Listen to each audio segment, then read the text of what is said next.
trabajo que se ha hecho por la OEA. Ya les decía yo, México forma parte de esos tratados internacionales y por qué es importante meternos en ese tema.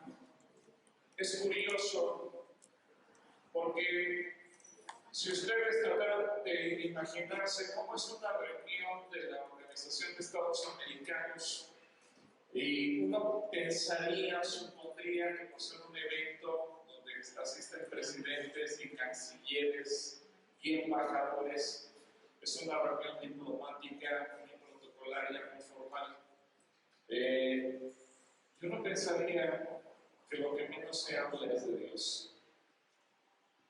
Para mí la sorpresa fue cuando estuve en el evento y cuando se abre, se hace una invocación a la Pachamama, que es la diosa tierra. Y se hacen unas invocaciones espirituales tan tremendas que uno dice, no puedo creer que esto suceda en una asamblea así.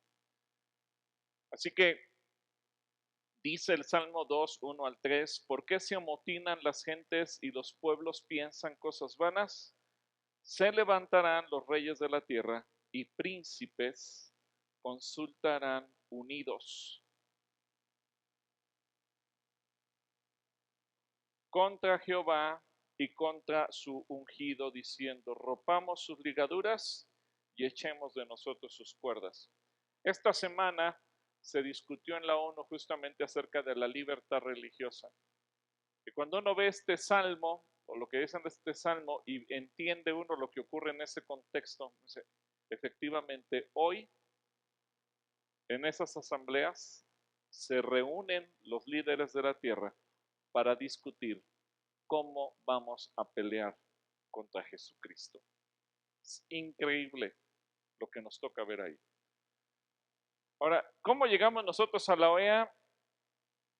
Ahí está el hermano Aarón Lara y un servidor. Estábamos en la asamblea, el periodo 47 ordinario de sesiones de la Asamblea General de los Estados Americanos.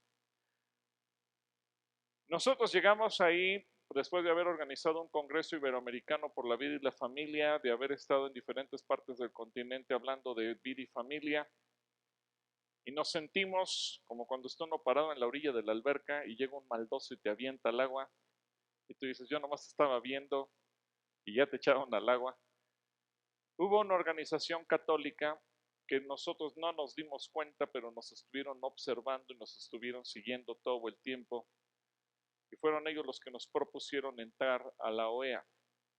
El hermano Aarón Lara es un hermano muy inteligente y él inmediatamente les dijo, sí, pero con una condición, déjanos hablar, consíguenos ser voceros. Y ellos dijeron, no, podemos ir como observadores, pero no como voceros.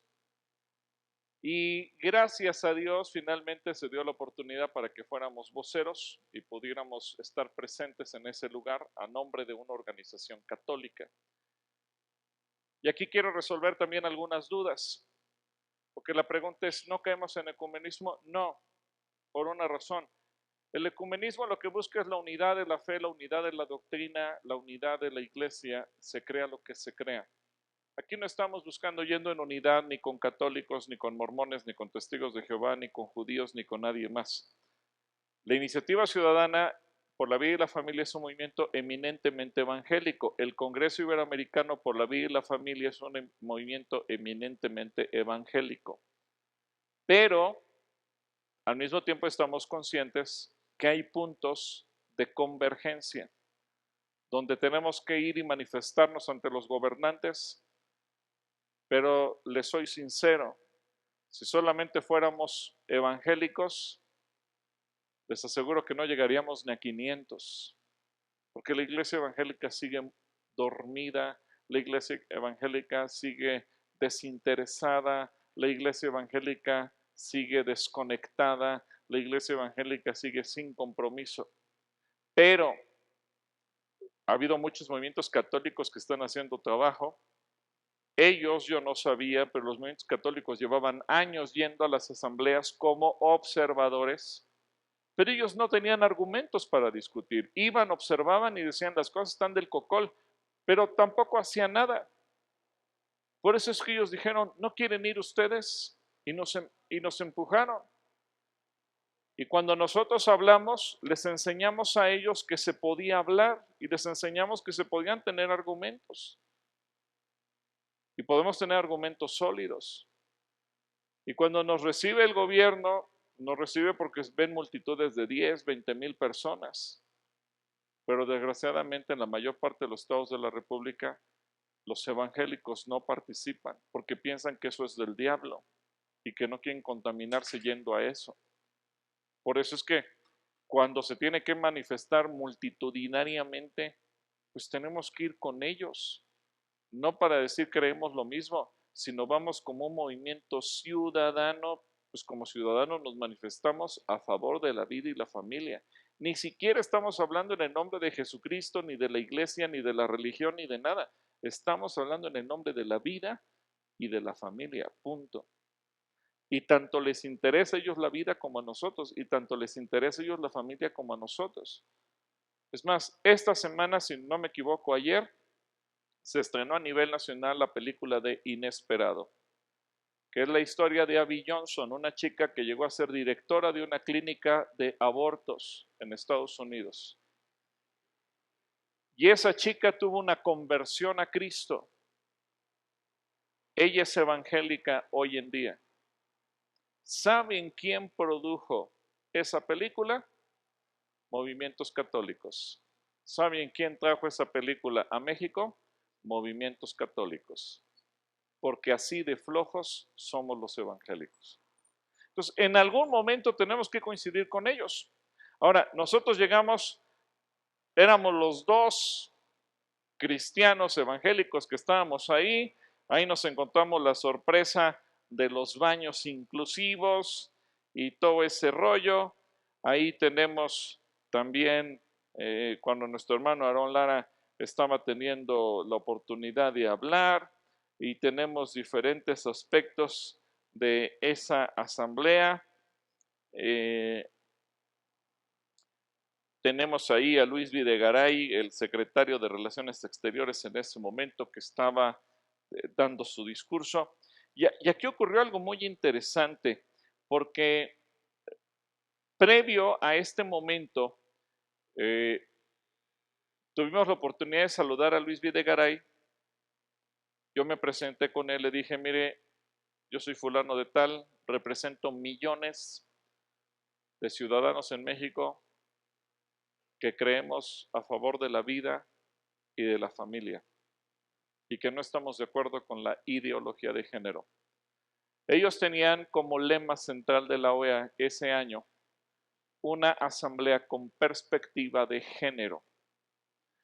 A los 2-3 minutos de que nos acercamos con él y lo abordamos, que además hay que tener en cuenta, estábamos en un salón de un hotel, ahí no hay guaruras, no es tan complicado acercarse a esos individuos que si usted los ve en la calle, pues en chino poder acercarse a alguno de ellos por tanto equipo de seguridad que traen.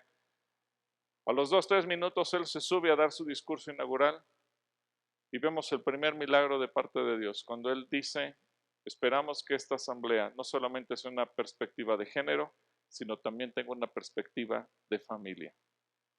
Dijimos, bueno, ya, vamos por buen camino. Ahí nos dimos cuenta, bueno, aquí estoy con esta chica Andrea Martínez, las que le platiqué ayer, que dio el discurso que hizo temblar a la asamblea. Y gracias al discurso de ella, cuando termina diciendo, por favor, no nos asesinen por ser discapacitados, frenaron la iniciativa de muerte. Demos muerte por misericordia a los discapacitados porque no tienen calidad de vida.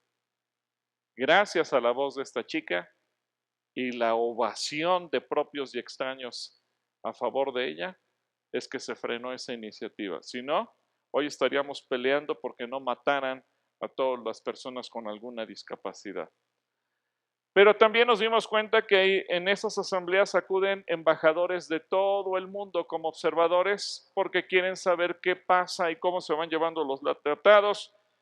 Allí en la fotografía aparece gente del Líbano, del Reino Unido, de Liechtenstein, de diferentes países del mundo, Israel, Bulgaria y demás, España, Francia, Italia, hay de todas las naciones de la tierra en esas reuniones, eh, observadores de todo tipo, observadores militares, observadores políticos. ¿Por qué? Porque lo que se define en esas naciones, en esas asambleas, cambia la perspectiva para legislar. Por eso es tan importante estar ahí. Uno pensaría, pues es una asamblea, a mí qué me importa, qué tiene que ver la iglesia con la OEA. Bueno, cuando uno entiende lo que pasa en las entrañas de esas asambleas, uno dice, ahora sé por qué es importante nuestra presencia ahí. Y en esta imagen estábamos en una sala alterna donde se estaba discutiendo todo lo que son los derechos de los homosexuales. Aquí, fíjese, son personas a las que tenemos que influir.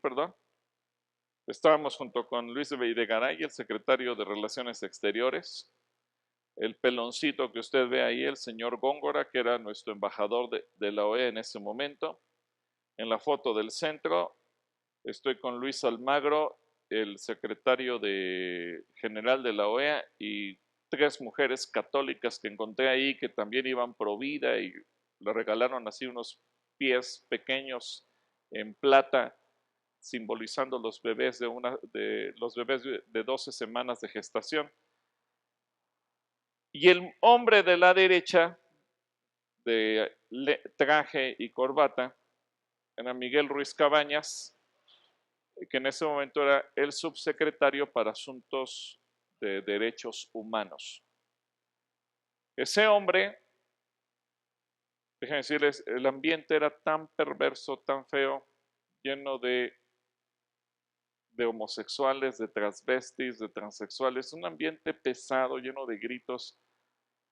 Yo estaba ahí y estaba con mi celular mandando intenciones de oración a todos los grupos de pastores y redes de oración de los que tengo idea, para que se viralizara y comenzaran a orar, porque era una cosa espantosa. Pero llegó un momento en que yo me quedé pensando, Señor, ¿y yo qué estoy haciendo aquí? Yo soy pastor, yo tendré que estar en mi congregación, haciendo otras cosas. ¿Yo qué hago aquí? Cuando de repente este señor hace una propuesta a nombre del gobierno mexicano. La propuesta era legalizar los ecosexuales, legalizar todo lo malo, legalizar muchas otras formas de la diversidad sexual, agregar la letra Q, agregar el símbolo de más, etcétera, etcétera. Y cuando tuve oportunidad de platicar con él en un receso, le dije, señor Ruiz Cabañas, todo lo que usted acaba de proponer va a destruir a sus hijos y a sus nietos.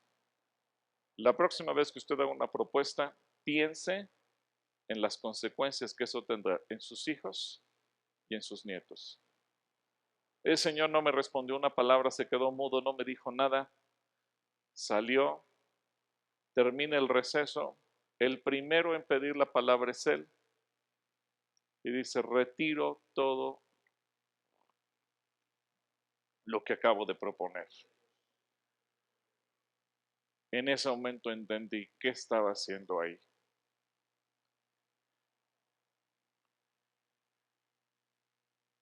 Obviamente, el milagro lo hizo Dios, quien movió el corazón fue Dios, pero ¿qué hacía falta? Que alguien estuviera ahí y fuera la voz de Dios, y que hablara de parte de Dios, y que pudiera hacerle pensar. Y eso me hizo entender algo. Esa gente puede tener las ideas más perversas, pero son padres, son abuelos. Y cuando piensan en sus hijos o en sus nietos, entonces reaccionan. Porque a lo mejor a nivel general piensan, pues es una ley para beneficiar a toda la comunidad. Pero cuando piensan en sus propios hijos y en sus propios nietos, dicen, ah, caray, creo que le estoy regando. Y él se echa para atrás, la comunidad LGBT se le pone encima, México como país anfitrión, México como proponente, México como el hermano mayor en América Latina recibe los aplausos. El único país del mundo que se le opuso fue Paraguay. Paraguay muy valientemente, el embajador protesta, reclama, le echa pleito a México. Después se le suma Jamaica y se le suma Guatemala. Y en el mismo receso, después de que hablé con el señor Ruiz Cabañas, me acerqué con el embajador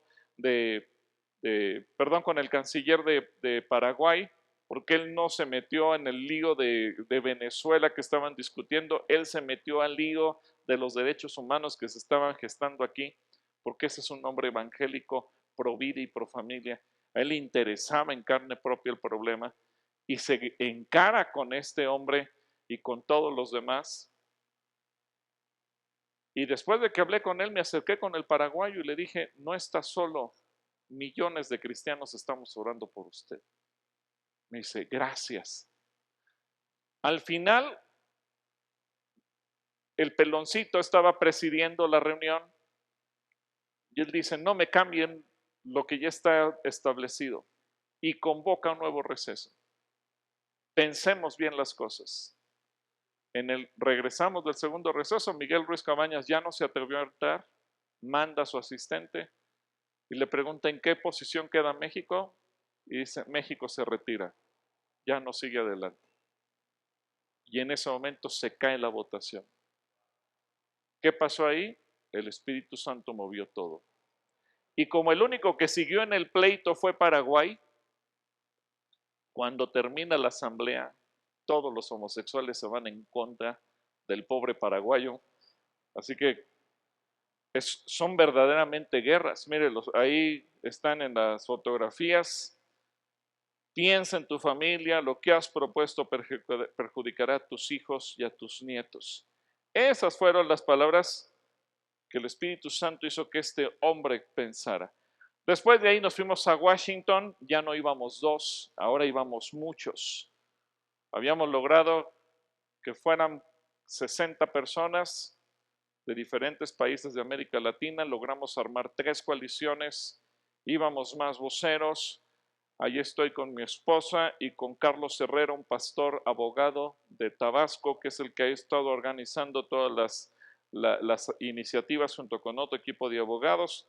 Abajo estoy con mi esposa y con Guillermo Montaño, un hombre que ha sido clave para abrirnos los espacios en las asambleas y en los congresos locales.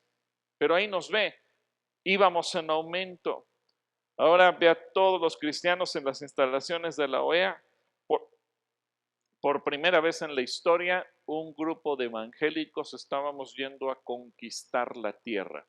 Y literalmente Dios nos dio esa palabra. Tienen que ir a conquistar la tierra. ¿Y se acuerdan lo que Dios le dijo a Josué? ¿Cómo se va a conquistar la tierra? Con guerra. Tienes que ir a librar una guerra. Ahora, quiero decirles algo. Nosotros nos presentamos por primera vez en la asamblea número 47. Si tomamos en cuenta que estas asambleas se llevan a cabo una por año, ¿cuántos años llegamos tarde? 47 años tarde. ¿Qué fue haciendo la ideología de género?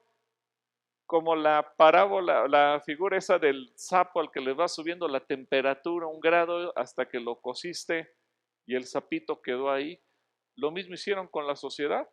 Nos fueron metiendo ideas, está bien, las aceptamos, nos acostumbramos, mete una segunda idea, está bien, la aceptamos, mete una tercera idea y nos fueron llenando hasta que de repente ya los teníamos encima. Por otro lado, yo veo que Dios aprovechó que la iglesia estaba dormida para glorificarse, porque ahora lo que parece imposible Dios lo está haciendo. En esta asamblea en Washington, ahora estoy ahí con los otros voceros que también estuvimos participando. Otra vez me encuentro a Luis Videgaray, pero ahora ya llegamos más inteligentemente, más planeadamente, más con una planeación estratégica, le llevamos documentos dándole a conocer una propuesta, le pido que me firme de recibido y gracias a Dios nos recibe y el alboroto dentro de la asamblea. Ahí estoy con un pastor brasileño y un pastor argentino que fueron también parte de los voceros, el señor Jorge Lomónaco. Quiero hacer aquí un comentario. Miguel Ruiz Cabañas seguía siendo el subsecretario para Derechos Humanos, pero ya no lo mandaron a él. Ahora mandaron al señor Lomónaco con la consigna a ver si tú sí lo logras. Y la asistente del señor Lomónaco, que está ahí con mi esposa, muy enojada porque no se logró lo que ellos querían.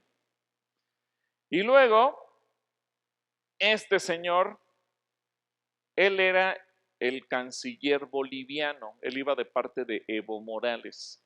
Bolivia es otro país núcleo de la ideología de género. Pero Dios hizo un milagro con ese hombre, porque él era proponente de también un montón de cosas perversas.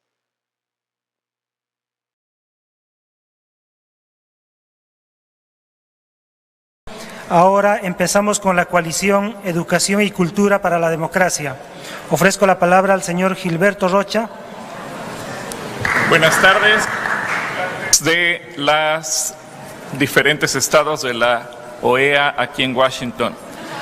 En el marco de la resolución AG... Permítame un minuto, por favor. A las delegaciones que están detrás del orador, les pediría por respeto a los oradores que podamos dejar de poner carteles detrás para darles también la libertad de poder pronunciarse y poder emitir su presentación.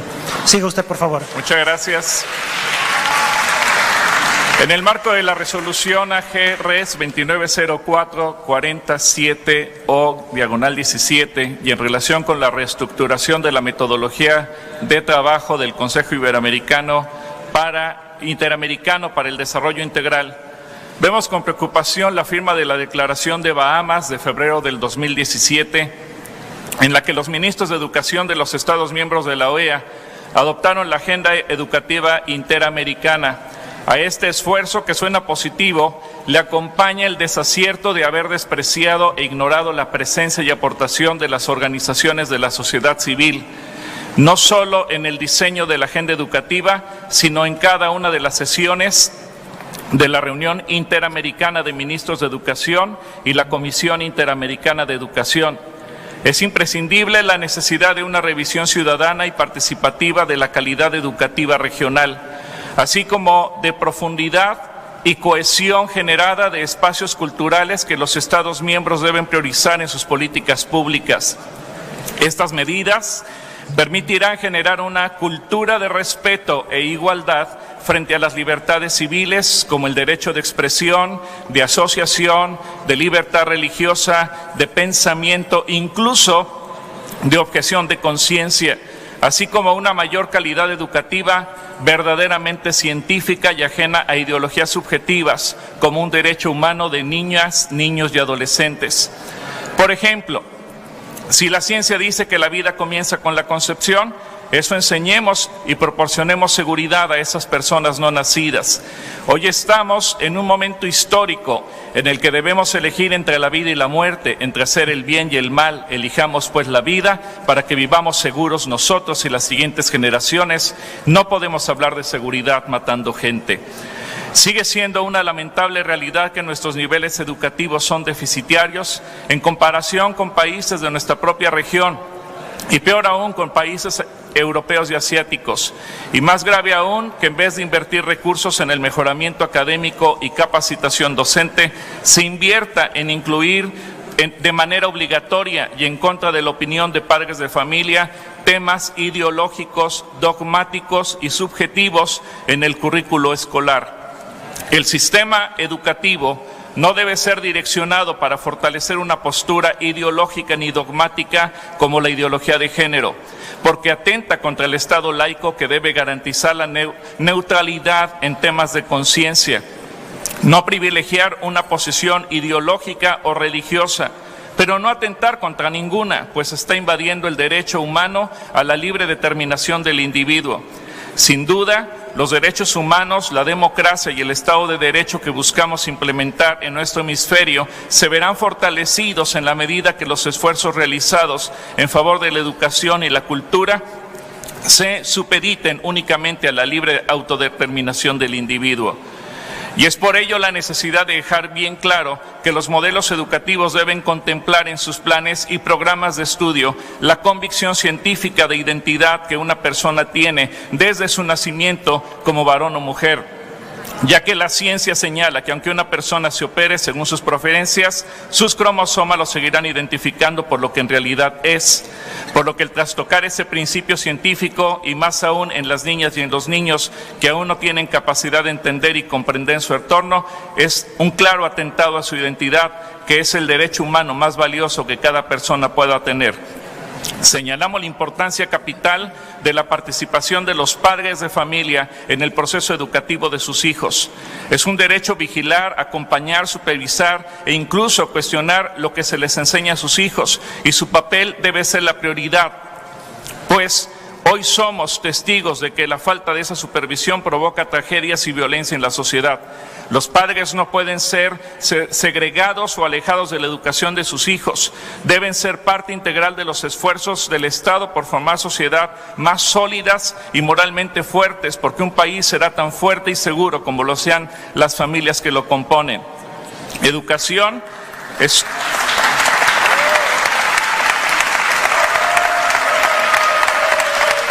Educación es todo el proceso que el ser humano experimenta desde su nacimiento, que le allega de conocimientos y aprende el camino por el que debe andar, lo que ha de hacer y cómo conducirse en la vida para que le vaya bien y se convierta en una persona de bien para la sociedad. Pues cuando un niño es instruido correctamente en el camino de la vida, aun cuando sea viejo no se apartará de él. Finalmente, queremos dejar de manifiesta nuestra preocupación por la presión de una determinada ideología que pretende imponerse sobre otras, desvalorizándolas o sobreponiéndose de manera que termina por convertirse en una dictadura ideológica que impide la libre expresión de otros valores. Si la discrepancia o diversidad de opinión va a ser descalificada como un ataque a los derechos humanos porque se supone una discriminación, será casi imposible dialogar sobre nuestras diferencias. Estas son válidas, que haya diversidad y que no se pretenda que obligatoriamente todos vivamos bajo una comprensión sesgada de la vida. La llamada ideología de género, sometidos a la amenaza de ser tildados de discriminadores cuando en realidad somos los discriminados.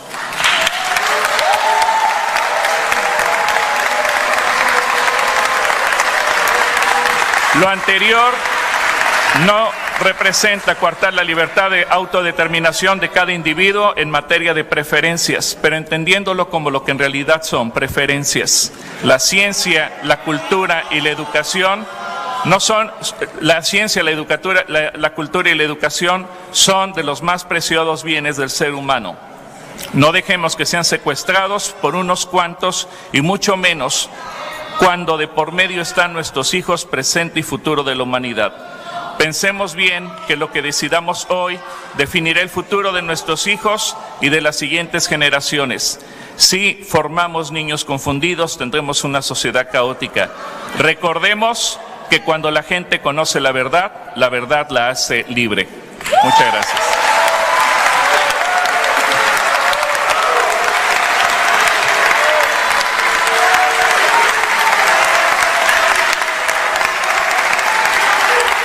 Muchas gracias.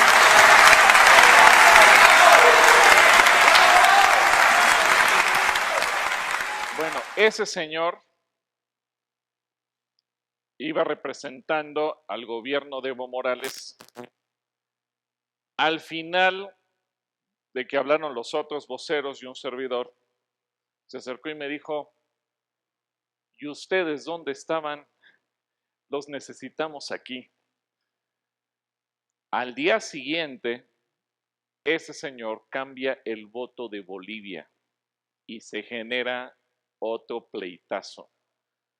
Y le dicen: vamos a mandar traer los videos porque ya teníamos acordado. Y él les respondió: traigan lo que quieran, mi voto yo lo cambio. Y Dios hizo la obra para que ese hombre cambiara todo. ¿Qué aprendimos ahí? Que hay gente que tiene convicciones, pero a veces es enviada por su gobierno. ¿Qué los fortalece? Cuando ven a la iglesia manifestada.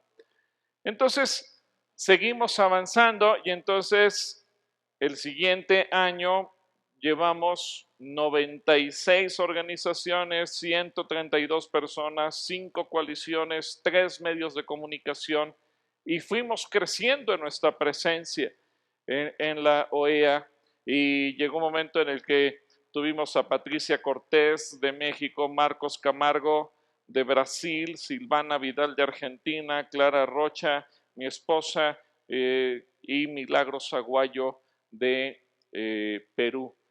Y fue una revolución. Quiero que vean este video, este es pequeño.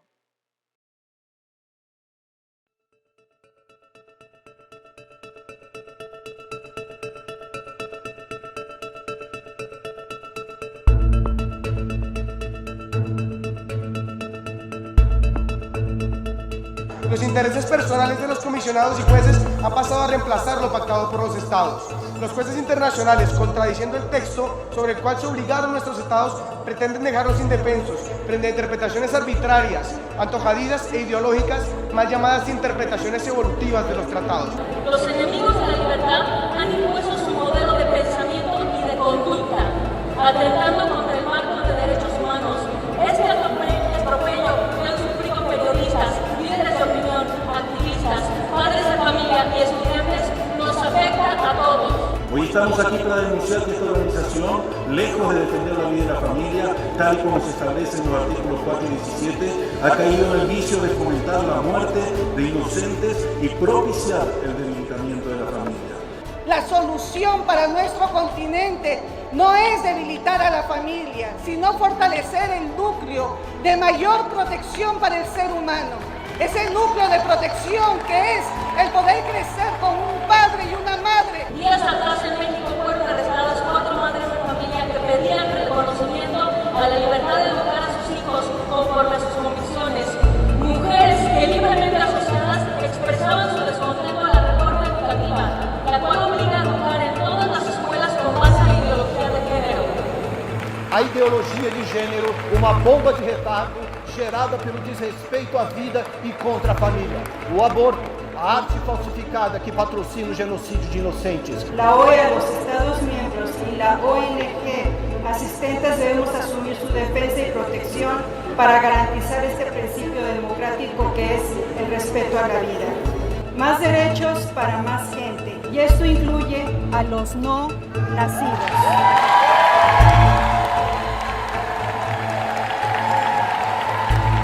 Por lo tanto, proponemos a esta Asamblea a que fortalezca lo ya establecido en la Declaración Universal de los Derechos Humanos, artículo 26.3, al disponer que los padres tendrán derecho preferente a escoger el tipo de educación que habrá de darse a sus hijos. Esta no debe separarse del derecho inalienable de los padres a formar sus hijos de acuerdo con sus convicciones. Porque no hay progreso con familias desintegradas ni con niños a los que se les hace dudar de su identidad. La cohesión es un valor de futuro para nuestro continente y esa cohesión se construye, se asienta y se aprende en una familia estable compuesta por un hombre y por una mujer. Rechazamos por lo mismo, y esto es muy claro, los intentos de condicionar a los niños haciéndolos dudar de su propio sexo biológico e induciéndolos a alterar su cuerpo mediante cirugías y productos químicos, lo que constituye un abuso infantil. Yo les pido, por favor, que veamos y hagamos acciones que protejan a la familia de América Latina. Soñemos por un continente, salvemos a la familia.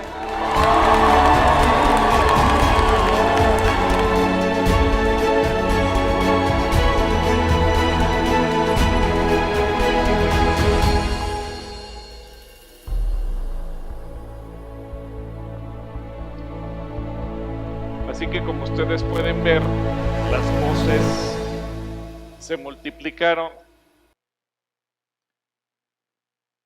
y vean cuánta gente pudimos estar ahí. Entonces, de los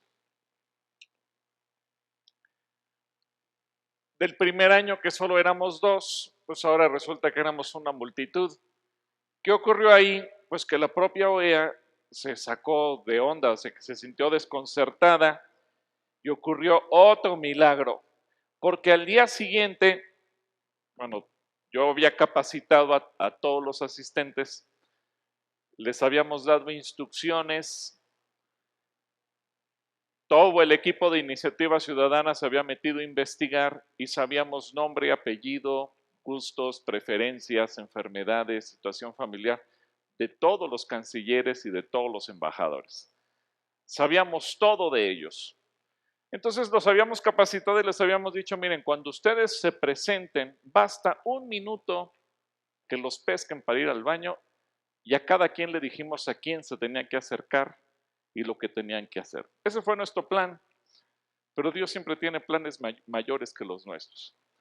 Cuando la OEA vio que éramos un ejército y que habíamos conquistado la tierra, al día siguiente dio la orden de prohibirnos la entrada y solamente pudieron entrar 15 personas. Y muchos cayeron en desánimo y dijeron, hermano, que no nos van a dejar pasar. Algunos empezaron a sentir mal. Le dije, miren, la Biblia dice que a los que amamos a Dios todas las cosas nos ayudan. Vamos a orar, y nos pusimos a orar. De repente, la directora de la sociedad civil de la OEA me manda a llamar y me dice, usted puede pasar, pero los demás no. Le dije, no, yo no voy a pasar, yo me quedo con mi gente, mejor que me dé chance de ir mandando de uno en uno. Y logramos meter otros 15, entonces ya teníamos 30 dentro, pero teníamos ese ejército afuera. Y de repente a las 2 de la tarde, eso le estoy platicando desde las 7 de la mañana hasta las 2 de la tarde, en el sol de Medellín, Colombia, una temperatura de casi 40 grados. Una cosa espantosa. A las 2 de la tarde llega el jefe de seguridad y me dice, ya pueden pasar, ya se acabó todo. Y todos me dicen, no, ¿ya qué? Dije, no se desanimen, Dios tiene preparado algo. Entramos. Y cuando llegamos, nos dicen los de seguridad del edificio principal, pasen al banquete, bienvenidos, y nos suben a un salón para comer con todos los embajadores, con todos los cancilleres. Y yo les había dicho, 1 minuto, el Señor nos los regaló 2 horas. Así que ahí los teníamos, cada quien nos sentamos en la mesa del embajador que teníamos asignado, y como sabíamos todo de ellos, a ver usted, sabemos que tiene cáncer y sí, y abría su corazón. Y usted que tiene este problema con su hijo. Ellos no sabían de dónde habíamos sacado tanta información. Pero el Señor, nosotros le pedimos 1 minuto y el Señor, dice la Escritura, nos da mucho más abundantemente de lo que pedimos y de lo que entendemos. Así que el Señor, nosotros hacemos planes, pero los planes de Dios siempre son mejores. Entonces, si se dan cuenta, la OEA nos quiso cerrar puertas, pero Dios nos abrió otras. Yo creo que los directores de la OEA nunca se imaginaron que nos iban a tener sentados comiendo con su gente, ¿verdad? Ahora, fíjense por qué es importante y vemos como un gigante que hay que conquistar. Porque esto dice la OEA, los tratados y los acuerdos, tanto bilaterales como multilaterales entre países, son una de las herramientas más importantes en la diplomacia y política internacional. Ambos permiten que los estados se unan y superen desafíos a través de principios jurídicos. Con su larga trayectoria de cooperación, la OEA ayuda, y aquí pongan atención, ¿y qué dice? Obliga a sus estados miembros a enfrentar los retos de manera colectiva por medio de asistencia técnica y jurídica. Por eso hay que estar atentos, porque lo que ellos decidan será obligatorio en México. Y no solo en México, en cualquier país de América Latina. Ahora, este señor Robert Spitzer fue el primero que sacó la lista de de que las preferencias sexuales diversas eran una enfermedad. Después quiso cambiar de opinión y fue un desastre lo que ocurrió con él. Lo ideal sería ser capaz de amar a una mujer o a un hombre, a cualquier ser humano, sin sentir miedo, inhibición o obligación. Eso dijo la misma señora que les mencioné ayer, Simone de Beauvoir. Y la Organización Mundial de la Salud saca la homosexualidad de la lista de enfermedades mentales en mayo de 1990 por decisión o sugerencia de Robert Spitzer. La Organización Mundial de la Salud saca la transexualidad de la lista de enfermedades mentales en junio del 2018. Y la ONU y la OEA tienen objetivos de desarrollo sostenible y esa es su frase: un nuevo paradigma para alcanzar un verdadero desarrollo con equidad, impulsando el compromiso y meta macro de la ONU de no dejar a nadie atrás. Y quiero leerles esto. Bueno, aquí está involucrado el Fondo de Población de las Naciones Unidas, la UNFPA, la Oficina Regional para América Latina y el Caribe, la LACRO y la UNFPA centran sus esfuerzos en garantizar el acceso universal a la salud, pero no la salud como nosotros la entendemos, sino la salud que significa aborto. Salud y derechos reproductivos significa aborto.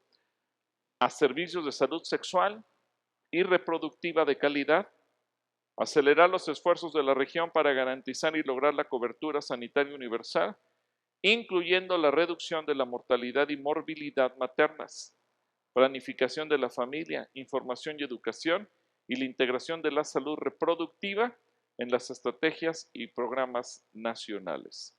Si se da cuenta, todo lo que tocan de salud es puras cosas que tienen que ver con aborto y homosexualismo. No les interesa la salud como tal. Ahora, esto hay que entender, vienen de unos principios de Yogyakarta. ¿Dónde queda eso? Pues eso es una ciudad pequeña que está cerca de Yakarta, en Indonesia. Y estos son principios sobre la aplicación de la legalización internacional de derechos humanos en relación con la orientación sexual y la identidad de género. ¿Quién participó en esto? La Comisión Internacional de Juristas, un distinguido grupo de especialistas en derechos humanos, ha redactado, desarrollado, discutido y refinado estos principios. Luego de reunirse en la Universidad de Gadjah Mada en Yogyakarta, Indonesia, del 6 al 9 de noviembre del 2006. ¿Quiénes redactaron estos principios? 29 especialistas procedentes de 25 países. Los principios de Yogyakarta abordan una amplia gama de normas de derechos humanos y su aplicación a los asuntos de la orientación sexual y la identidad de género. Los principios afirman la obligación primordial de los estados de implementar los derechos humanos. Cada principio va acompañado de detalladas recomendaciones a los estados. Entiendas esas recomendaciones como obligaciones. Los principios plantean recomendaciones adicionales a otros actores, incluyendo el sistema de derechos humanos de las Naciones Unidas, las instituciones nacionales de derechos humanos, los medios de comunicación. Por eso es que películas, documentales, dibujos animados, noticieros, todos le dan tanto énfasis a esto. Las organizaciones no gubernamentales y los financiadores. Por eso es que cuando México pide créditos al Fondo Monetario Internacional, al Banco Mundial, pues tiene que sujetarse a todo lo que les dicen. Y eso tiene que ver con las empresas. Por eso usted puede ver que Benetton o empresas como IBM o Microsoft están tan involucrados con la ideología de género. ¿Por qué? Porque hay apoyos financieros a toda empresa, organización, llámese como se llame y sea del giro que sea. si implementan la ideología de género. ¿Qué dice la Biblia? Raíz de todos los males es el amor al dinero. ¿Por qué todos están promoviéndolo y aplaudiéndolo? Por amor al dinero. Por amor al dinero. Los y las especialistas coinciden en que los principios de Yogyakarta reflejan el estado actual de derecho internacional de los derechos humanos en lo que concierne a la orientación sexual y la identidad de género. Asimismo, reconocen que los estados podrán contraer obligaciones adicionales conforme el derecho internacional continúa evolucionando. ¿Quiénes crearon esto? Bueno, ahí pongo la lista, no lo voy a leer. Son todas las personas que redactaron estos principios. Y yo pongo ahí solamente 3 cosas que resalto. 1, activistas LGBT, gente de pleito, gente de movimientos sociales violentos. 2, catedráticos. Fíjense que ellos fueron muy inteligentes, fueron muy astutos. ¿Qué dice la Biblia? Que la serpiente era ¿qué? Astuta. Y ellos fueron astutos porque llevaron catedráticos.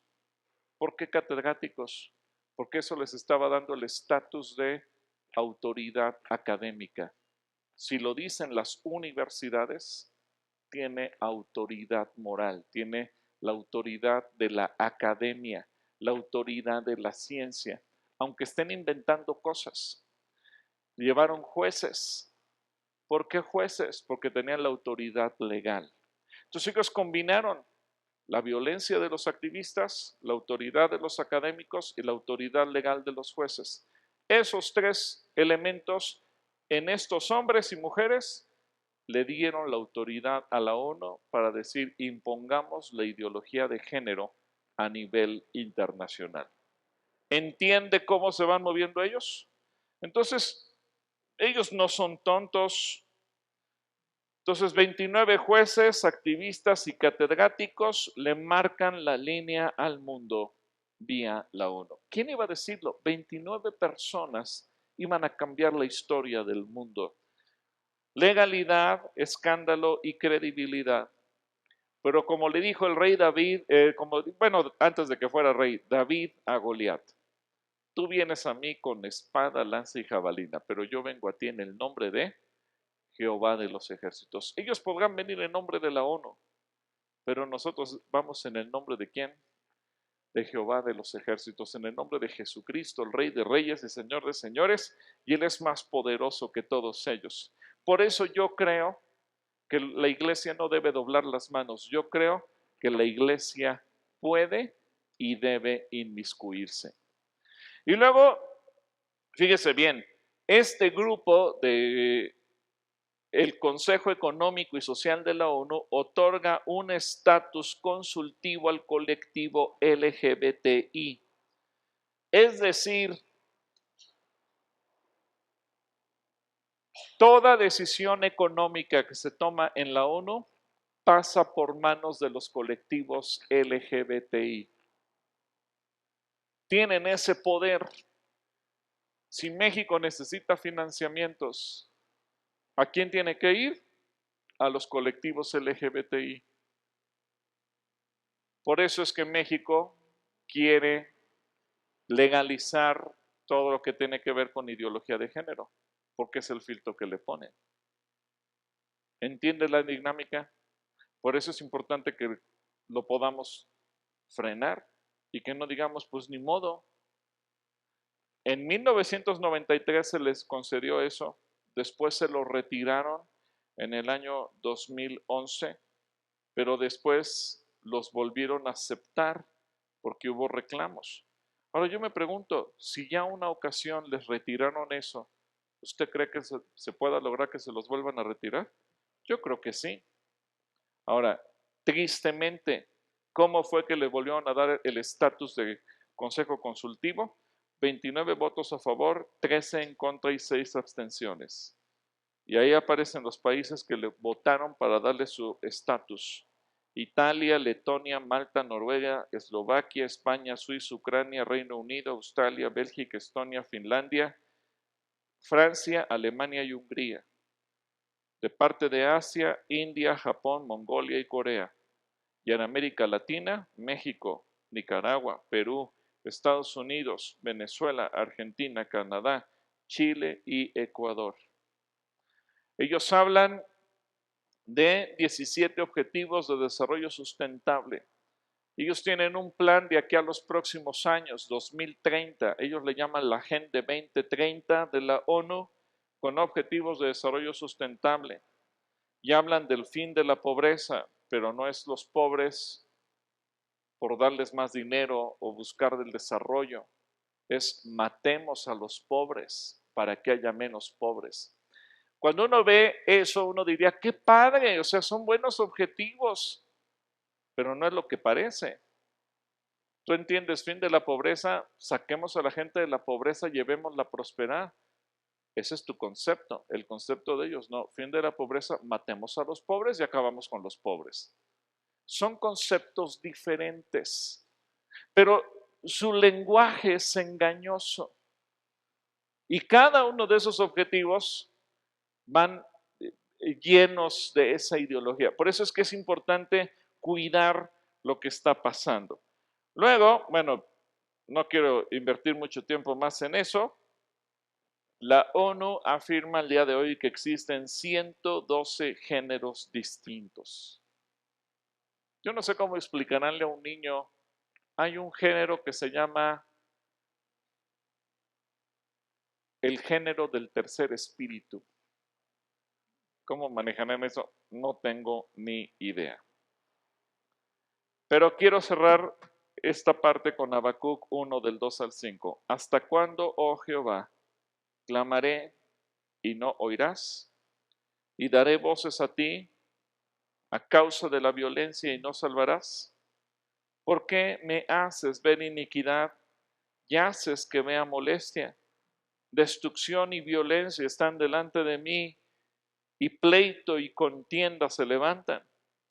Por lo cual, fíjense lo que dice el Señor aquí en Habacuc, la ley, ¿cómo es la ley? Debilitada, y el juicio no sale según la verdad, por cuanto el impío asedia al justo, por eso sale torcida la justicia. Mirad entre las naciones y ved, y asombraos, porque haré una obra en vuestros días que aún cuando se os contare no la creeréis. Ese versículo, esa promesa nos llena de esperanza. Señor, yo creo que sí es posible. ¿Ustedes lo creen? Puede parecer un gigante, pero es más grande el que está con nosotros. Preguntas antes de que cambiemos de sesión, si es que tenemos tiempo, mi querido Alex. ¿Sí? Preguntas, dudas, sugerencias o quejas. A ver. En lo que pasa, Toño, déjame rápidamente aquí ver en el audio para cerrar esta presentación y ver cuál sigue.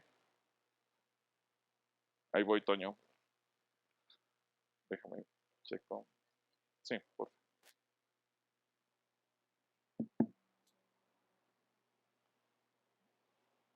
Déjame ver qué sigue. Sí. Sí, ya aprendió. Sí, bueno, sí. Prueba. Ahora sí, Toño. 2. Te escucho, Toño. Muy bien. Ayer comentaba un poco de quiénes y qué instituciones o personas pueden estar atrás de todo esto. Pues sabemos que la lucha principal es espiritual. Pero hablando humanamente, comentaba por ejemplo de George Soros. Ajá.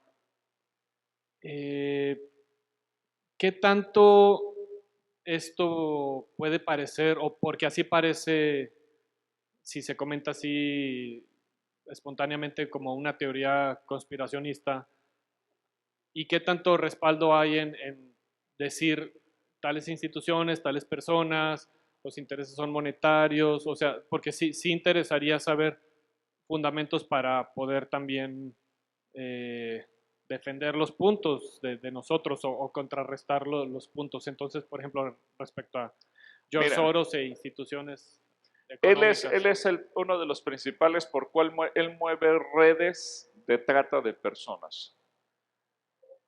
A mí me quedó muy claro cuando el equipo de comunicación, los que iban representando medios, entrevistan a los chicos vestidos de mujer en la Asamblea de la OEA y ellos reconocen: yo no vine aquí por mis medios, no vine aquí por mi gusto, vengo enviado.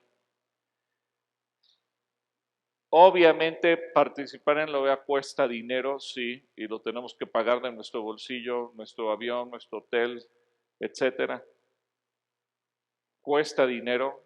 Y dices, ¿cómo una persona que se dedica al sexo servicio puede pagarse esos gastos? Entonces, te das cuenta que hay un financiamiento detrás de ello. Ellos evidentemente no saben que le pertenecen a George Soros, porque George Soros, él viene manejando de alguna manera todos los intereses turbios de la trata de personas. Son redes internacionales. Es quizás uno de los mayores crímenes que pueden existir, porque le estás quitando la libertad a una persona y la vendes como mercancía.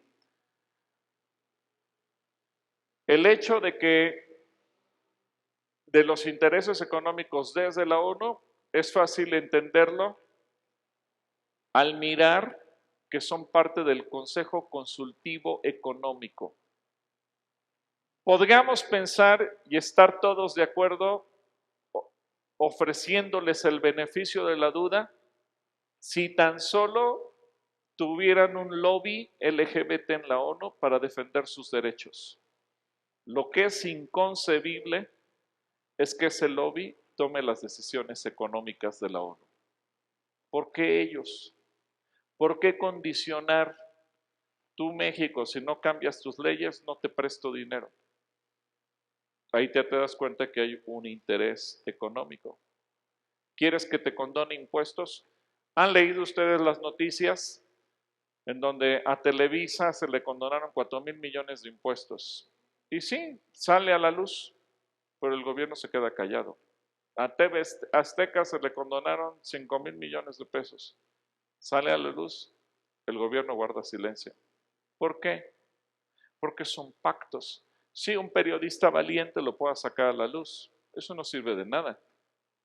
Lo sacan a la luz, pero son convenios preestablecidos.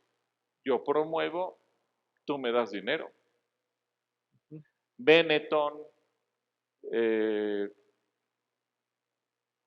las fundaciones de Bill Gates aportan mucho dinero a las organizaciones LGBT. Hay una distribuidora en México que se llama Ingram. Es una distribuidora de equipo de cómputo muy grande. Y allí en la congregación hay una chica, ella es psicóloga y ella trabajaba en el departamento de recursos humanos reclutando personal. A esta chica hace 2 o 3 meses le llegó una notificación y ella me avisó, me dijo, pastor, me llegó una notificación donde cambian las políticas de Ingram y el 50% de nuestro personal tiene que ser de la comunidad LGBT. Acto seguido le dan la orden, tienes que despedir al 50% del personal. No importa qué tan eficientes sean, lo tienes que despedir. ¿Por qué? Porque tenemos que dar paso a la comunidad LGBT. Cuando ella habla con su jefe y le dice, perdóname, pero yo no puedo hacer eso, tú eres la primera en ser despedida. Fuera. Curiosamente, Ingram es la principal distribuidora en México de los productos de Microsoft. Y Fundación Microsoft es la principal patrocinadora de los movimientos LGBT. Te vas dando cuenta que todo es una red. O sea, ¿por qué toman decisiones? Por amor al dinero. Es triste, sí, podríamos hablar de una especie de conspiración. ¿Qué nos da la esperanza de pelear por esto? Que Dios está con nosotros. Cierto. Perdón, mi punto es, o sea, yo no dudo de que así sea, pero si yo platico con alguien y le digo, no, pues es que hay intereses económicos, bueno, tal vez ahí sí hay más evidencia, pero por ejemplo, decir de George Soros, no sé dónde la hay, o si yo nada más digo, no, pues es que él está manejando mucho las cosas, ¿de dónde me puedo apoyar? Entiendo. ¿Dónde? Déjame ver qué te puedo conseguir de George Soros. Hace poco, un miembro de nuestro grupo del Congreso Iberoamericano, que se llama Cristian Rosas, estuvo presente en Hungría con el presidente de Hungría. George Soros es húngaro y Hungría le cerró las puertas a todas las empresas de George Soros. Hungría no lo pudo correr del país porque él es ciudadano húngaro. No pueden violentar sus derechos como ciudadano de Hungría, pero sí le cerraron las puertas a todos sus intereses económicos. Y fue paradójico que ese hombre, siendo húngaro y que siendo un multimillonario, no pudiera hacer nada en su propia nación. ¿Cuál fue la razón? Que el presidente de Hungría es un hombre nacido de nuevo y le cerró las puertas. Entonces déjame ver qué puedo conseguir en ese sentido, porque obviamente es complicado, pero sí se puede conseguir las pruebas de cómo George Soros está metido en todos los intereses obscuros, sobre todo lo que es trata de personas. Okay. Sí, gracias. Sí, Toño. ¿Alguien más? Sí, hermano. ¿Cuál es su nombre? Raúl Sánchez. Raúl. Gracias, pastor. Preguntarle y felicitarlo por lo que han hecho en la OEA. Entiendo que van a entrar más a la ONU también con esos temas. Gracias a Dios por lo que se ha podido hacer y sí, nuestro objetivo es entrar a la ONU. Amén.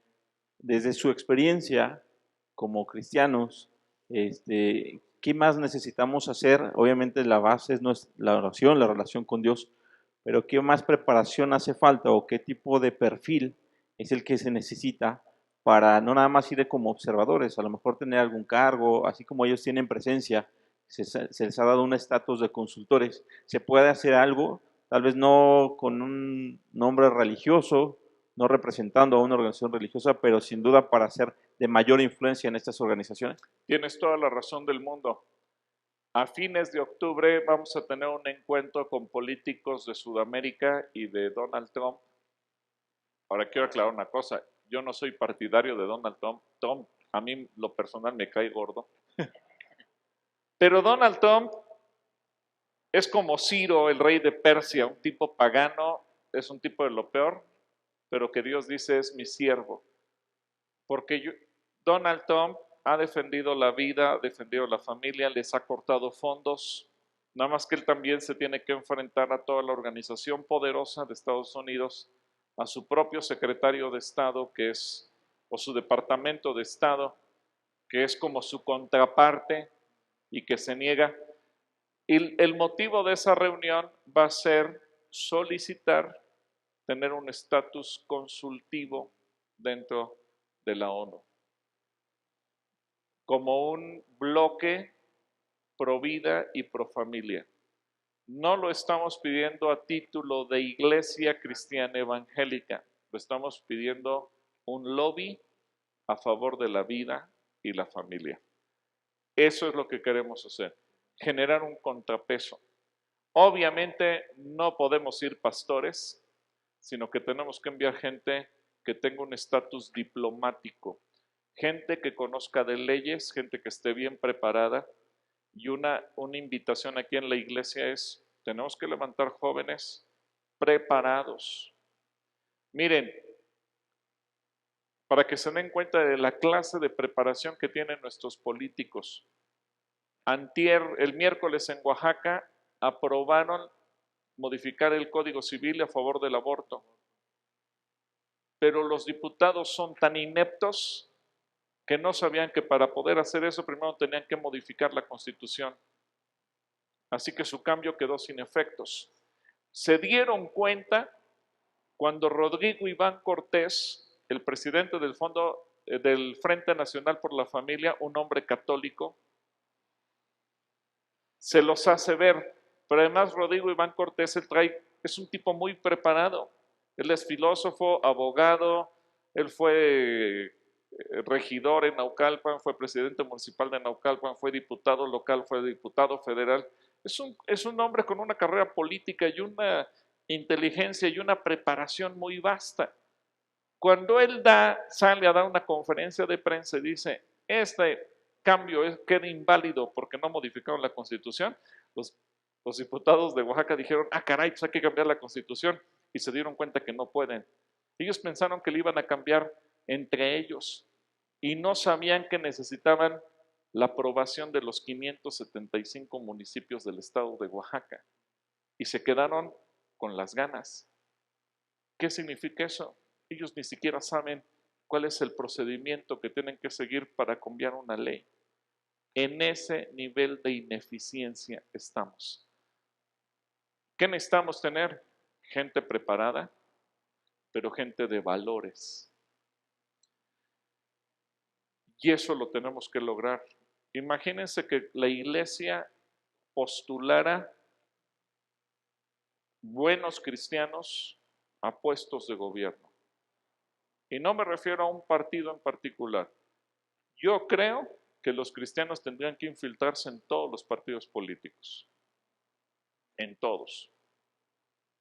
En Morena, les platiqué ayer, ¿no? Carlos Leal, un diputado de Morena, metió la iniciativa por la vida, la iniciativa que redactó uno de los pastores que aparecieron ahorita en las fotos, con todo su equipo de abogados, y en el estado de Nuevo León la aprueban e inmediatamente Morena le inicia un juicio político por haber defendido la vida. Y él les responde el juicio. Y platicando con Carlos me dice, no me defendí por querer estar en Morena, me defendí por defender la vida. Y porque yo quería demostrarles lo absurdo que era llevarme a juicio por defender la vida. No por intereses. Pude haber renunciado al partido y se acabó. Pero el tema no era ese, el tema era la vida. Y Carlos Leal es un hombre nacido de nuevo. Y hemos encontrado hombres y mujeres nacidos de nuevo en el PT y en el PRI y en el PAN. Hemos encontrado en todos los partidos. El problema es que han sido muchos de ellos miedosos y no se han atrevido a hablar. Y yo sé que dentro de la iglesia cristiana pues hay preferencias políticas muy diversas. Hay cristianos que le van al PRI, hay cristianos que le van al PAN, hay cristianos que le van a Morena, hay cristianos que le van al PRD. Hay cristianos para todo. El punto no es la preferencia política, el punto es influir con valores en lo que están haciendo. Si logramos eso, y yo creo que es posible, porque yo creo que también hoy ya cambió la mentalidad de la iglesia. Cuando hace 35 años empieza a emerger la iglesia en un renovado mover del Espíritu Santo, no solamente la iglesia tenía la idea de que la política era del diablo, la iglesia tenía la doctrina, la teología de que estudiar era del diablo. Y no solo en México, en América Latina. Y con todo respeto lo digo sin ánimo de ofender a nadie, pero la mayor parte de los pastores no tenemos un título profesional. La mayor parte de los pastores no estudiamos más allá de la secundaria.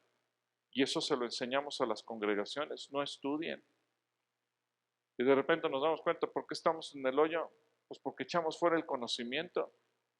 Pero el Señor dice en Proverbios 23:12 que los ojos de Jehová velan por la ciencia, por el conocimiento. O sea, cometimos el error de pensar la ciencia es del diablo. Y le dijimos a los jóvenes, no estudien. Y ahora nos damos cuenta que la regamos. ¿Y qué necesitamos para generar influencia? Pues gente preparada. Hace medio año llevamos a un grupo de cristianos a recorrer la Cámara de Diputados y platicamos con todas las fuerzas políticas, con todas. Todos los partidos políticos nos recibieron, desde el más chiquito hasta el más grande. Y yo le dije a la gente, observen y luego me dan sus comentarios. Cuando tú entras a la oficina del PRI, lo que tú miras es orden, limpieza, profesionalismo. Dices, se ve que la gente que está aquí sabe lo que hace. La gente del PRI, en general, era gente muy bien preparada, con maestrías y doctorados. ¿Cuál era su problema? Su corazón corrupto. Entonces, no era que no supieran hacer su trabajo, era la corrupción. Al final dices, bueno, las instituciones que hay en México se las debemos a alguien. Y entras a las oficinas del PAN, más o menos igual. Pero cuando entras a las oficinas de Morena, parece que te metieron a la bodega. Y dices, pero tienen el dinero, son mayoría. ¿Por qué tienen instalaciones tan feas? No entiendes. Pero platicas con mucha gente y te das cuenta que son ignorantes. Dices, les falta preparación. Y dijeras, bueno, les falta preparación, son ignorantes, pero son honestos.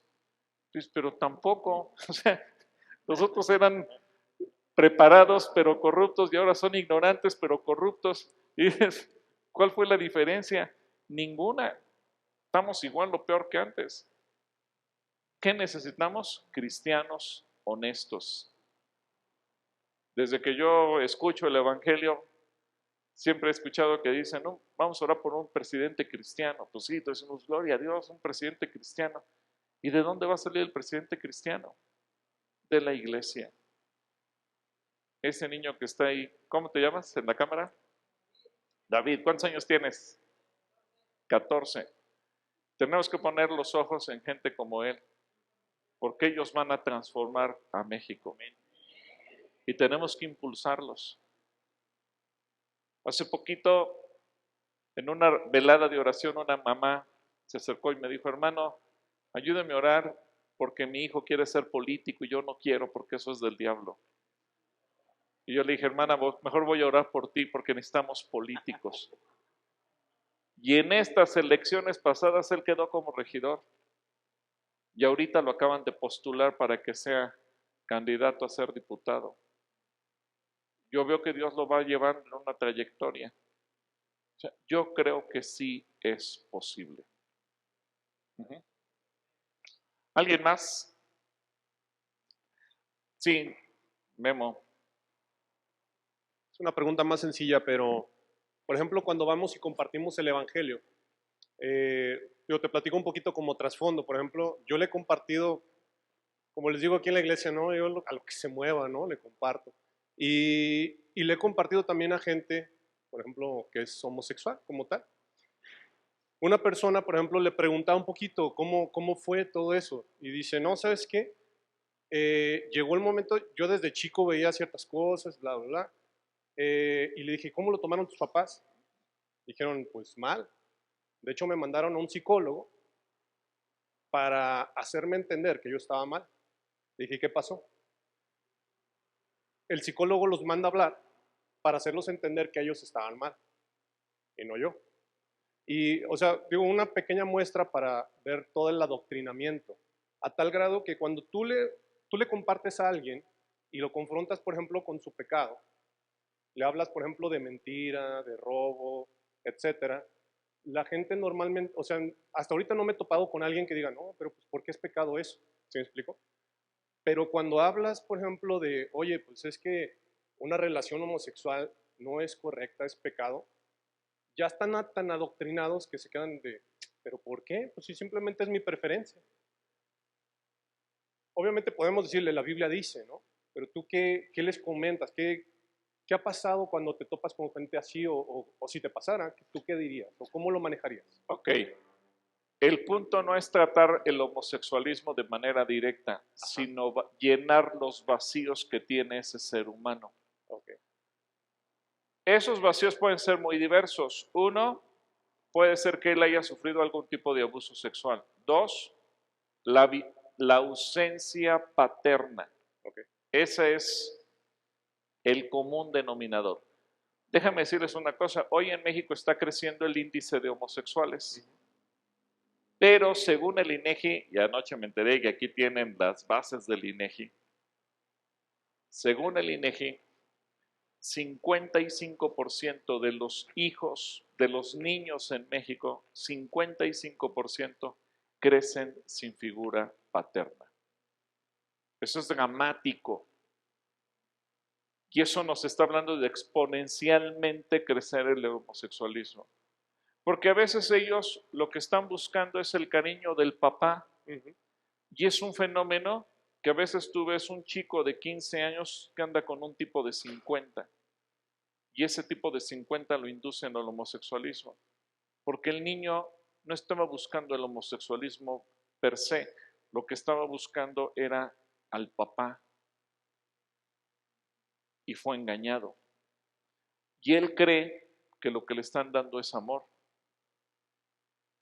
En otras ocasiones, y que va junto con pegado, es el exceso femenino en su vida. Y quiero que me entiendan y no me vayan a malinterpretar las hermanas. Pero imaginen la escena. Un niño que crece porque el papá se fue, se divorció de la mamá, o la madre es una madre soltera. Y crece con la mamá, la abuela, las tías. Y a veces todas divorciadas y fracasadas conyugalmente. Y el pensamiento y los dichos de ellas, todos los hombres son iguales, todos los hombres son malos, todos los hombres son los tales por cuales. El niñito va creciendo desde el año, 2 años de edad, escuchando eso. ¿Y qué dice? Yo no quiero ser malo. Luego entonces, aquí aplican los principios de la lógica simbólica. Luego entonces, yo no quiero ser hombre y quiero tomar el comportamiento femenino. Ahora pongámoslo a una niña bajo las mismas circunstancias. Escucha lo mismo. ¿Y qué dice la niña? Yo no me quiero relacionar con un hombre. Yo no quiero sufrir maltrato como mi mamá, mi abuela, mis tías. Luego entonces me quiero relacionar con alguien bueno. Y bueno solo las mujeres. Entonces voy a buscar como pareja sexual una mujer. ¿Por qué? Porque hay una confusión entre lo bueno y lo malo. A veces el exceso femenino se da en que a lo mejor la mamá nunca le habló mal del papá, pero tuvo tantas mujeres en su vida, abuela, tías, hermanas, que el niño fue adoptando los roles de la mujer. El ser humano, curiosamente, somos una criatura de parte de Dios que aprendemos por imitación, hacemos lo que vemos que hacen los demás. Y copiamos ademanes, actitudes, formas de hablar, conceptos, etcétera, etcétera, etcétera. Así aprendimos a caminar, así aprendemos a hablar, así aprendemos todo. Así que imagínense, pues, ¿qué pasa con ese niño? Se hace afeminado. No porque sea homosexual, sino porque su contexto le enseñó a ser femenino, porque está rodeado de mujeres. Pero ahora ese niño inocente que es afeminado porque está rodeado de puras mujeres y no tiene una figura masculina a quien seguir, cuando entra a la escuela y contacto con la sociedad, ¿qué pasa? El rechazo, la burla. ¿Y qué termina siendo? Pues aquello que le están señalando. Entonces, su problema no es el homosexualismo, su problema son otros factores. Y cuando tú empiezas a satisfacer esas necesidades del corazón, entonces la gente empieza a tener una apertura. Por eso les decía yo, el homosexual puede llenarse de placer, pero al final tiene el vacío. Y cuando tú tratas con esos vacíos, empiezas a sanar su corazón. Sí, hermana. Al principio decía que no venía a incitar que hiciéramos una revolución o a hacernos como una organización, pero sí ya nos dejó como la inquietud de saber ahora, como no conocemos, o bueno, al menos yo no conozco qué instituciones puedan estar aquí en esta ciudad que puedan respaldar el apoyar el derecho o la defensa de nuestros hijos en la escuela. Sí quisiera que me orientara en eso, en el sentido de, mencionó un artículo, no recuerdo cuál. El tercero. En fin de poder, pues ahora sí que hacer algo, porque en la escuela de mi hijo, en 6º grado, que fue hace 2 años, sí llegó un maestro con ideas totalmente fundamentadas en ideologías de género. Sí, incluso, o sea, eso no lo platicaba mi hijo. Y esas cosas a veces, pues, si no nos las platican, ¿cómo vamos a enterarnos? Y más que nada, ¿cómo vamos a manifestarnos nosotros como papás si decirlo directamente y tener armas para enfrentar a los maestros? ¿O qué nos puede aconsejar qué es lo que debemos hacer? Porque para por lo menos que sepan que estamos en desconfort, pues, con esa implementación o el que permitan enseñar esas ideologías en nuestra escuela. Primero es organizarse como Asociación de Padres de Familia de Aguascalientes, del estado de Aguascalientes. Por eso es que le he pedido a Alex que empiece a gestar eso. No va a costar mucho dinero. La constitución ante un notario cuesta alrededor de 3,000 a 4,000 pesos, no cuesta mucho dinero. Lo que se necesita es organizarse. Segundo, los pastores tenemos que enseñarle a nuestras congregaciones y animar a todos los adultos de 18 años en adelante a que todos se inscriban. No todos van a aparecer en el acta constitutiva, pero sí vamos a tener un directorio que respalde 1,000, 2,000, 5,000, 10,000, los que se logren juntar. Incluso no cristianos que tengan el mismo valor, el mismo principio y que quieran ser parte de la asociación, solamente necesitamos nombre y teléfono. La asociación requiere una mesa directiva de 4 personas, presidente, secretario, vocal y tesorero. Es parte de la organización, aunque no maneje ni un peso, pero necesitamos el nombramiento de un tesorero que quede constituido en el acta ante el notario. Eso nos va a dar una voz para podernos movilizar. En el estado de Nuevo León, la Asociación de Padres de Familia logró meter un amparo y ganarle a la Secretaría de Educación Pública para que los libros de texto de la SEP fueran retirados en el estado de Nuevo León. ¿Qué lo logró? La movilización de los padres. ¿Es posible hacerlo? Es posible hacerlo. Gracias a Dios, todavía muchos maestros están de nuestro lado, porque todavía tienen principios y convicciones. Pero como tú dices, puede haber maestros perversos. La Secretaría de Educación Pública, si ustedes ven los manuales de los maestros, te sugieren vestir al niño de niña, a la niña de niño, hacer los juegos de disfraz y los juegos de roles de género, hablarles del derecho erótico. ¿Quién les va a proveer el derecho erótico a un niño?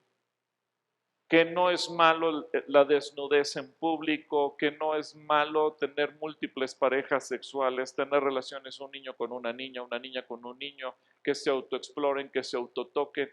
Y saber, imagínate que eso llega a manos de un maestro perverso y monta una obra de teatro erótica. Lo va a hacer con todo el permiso de la Secretaría de Educación Pública. ¿Y los padres de familia estamos pintados o qué? Entonces, tenemos que levantar la voz. Pero eso requiere la organización. Tú puedes ir como mamá y quejarte. Puede ser que te haga caso el director, la directora, o puede ser que te digan, ay señor, usted es una mojigata y te corra. Pero ¿qué pasa si nos unimos como asociación? Y como asociación ejercemos presión. Y como asociación metemos un amparo. Entonces las cosas cambian. Ese es el poder que nos da la organización. Es el poder que nos da trabajar en equipo. Eso es lo que tenemos que hacer. ¿Se puede hacer? Sí. Sus vecinos del norte, el estado de Nuevo León, lo lograron. ¿Creen que lo podamos hacer los demás estados de la República? Sí podemos. Y por eso es que queremos ir a la Secretaría. Y lo que Dios nos habló, no solamente sean resistentes, sean propositivos. Es decir, no solamente llegar, no me gusta lo que estás haciendo. Queremos llegar diciendo, yo te propongo esto. Porque a veces también los cristianos podíamos caer en la categoría de que pues, tú de todo te quejas y no estás de acuerdo con nada. ¿Qué hago? Bueno, pues creo que también somos gente pensante y también podemos proponer cosas. Por eso es que necesitamos gente capacitada. Y aquí hay que apelar a los maestros. Porque así como hay políticos que salen del closet y que no dicen nada hasta que ven que la iglesia se manifiesta, hay maestros que dicen, pues sí, hermano, pues es que yo he tenido que enseñar eso porque así vienen los planes de la SEP. ¿Y no has dicho nada? Pues no, porque me da pena y qué tal si me corren y el sindicato. Pero ¿qué pasa cuando todos los maestros se unen y se manifiestan? Entonces las cosas cambian. Uno solo está viviendo miedosamente porque tiene miedo que lo corran de perder la chamba. Pero hay maestros que se organizan y dicen, no, yo no estoy de acuerdo con esto. Y entonces generan un cambio. Y la iglesia tiene tanto padres de familia como maestros. Lo único que tenemos que hacer es organizarnos. Y si nos organizamos tendremos la victoria.